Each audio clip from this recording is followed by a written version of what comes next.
जरा देखिए, श्रीलंका से अभी अभी की एक बड़ी खबर, एक बड़ा अपडेट। राष्ट्रपति गोटाबाया के देश में ही होने की खबर। स्पीकर महिंदा अबेवर्दने ने मीडिया से बातचीत में यह बताया। स्पीकर ने ही राष्ट्रपति के देश में ना होने की बात कही थी। तो ये दो तरह की बातें स्पीकर क्यों कह रहे हैं? क्या गोटाबाया की जान को खतरा दिखाई दे रहा है इसलिए वो इस तरीके की बातें कह रहे हैं? ये कॉन्फिडेंशियलिटी मेंटेन करना आवश्यक है क्या 13 तारीख तक, इसलिए वो इस तरीके की बातें कर रहे हैं? स्पीकर वहां के जो पहले कह रहे हैं कि वो देश में नहीं है, नेबरिंग कंट्री में है, वो अब खुद ये क्यों कह रहे हैं कि वो देश में ही है?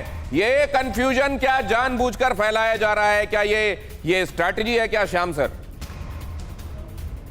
देखिए, ये घटनाएं जो हो रही हैं श्रीलंका में, ये क्राइसिस और उनके घर पे जाके ये उपद्रव या उनको वहां से नेवल पर्सनल के द्वारा, एक सिक्योरिटी गार्ड्स के द्वारा निकालना और उनका बोट से नॉर्थ ईस्ट आइलैंड की तरफ जाना, एक जगह पे अपने आप को सिक्योर्ड करना, जबकि उन्होंने एक क्लियर इंडिकेशंस दिया हुआ है कि वो 13 तारीख को रिजाइन करेंगे। उन्होंने स्पीकर को और प्रधानमंत्री को ये अच्छी तरह से बता दिया है।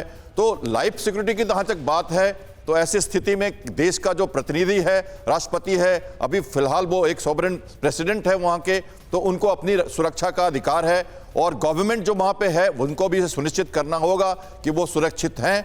तो वो देश के अंदर ही होंगे जहाँ तक मुझे लग रहा है, और सिक्योरिटी रीजन के कारण उन्होंने ये बातें नहीं कही हैं। वो सामने आके खुद रिजाइन कर रहे हैं, ये भी उन्होंने कह दिया है।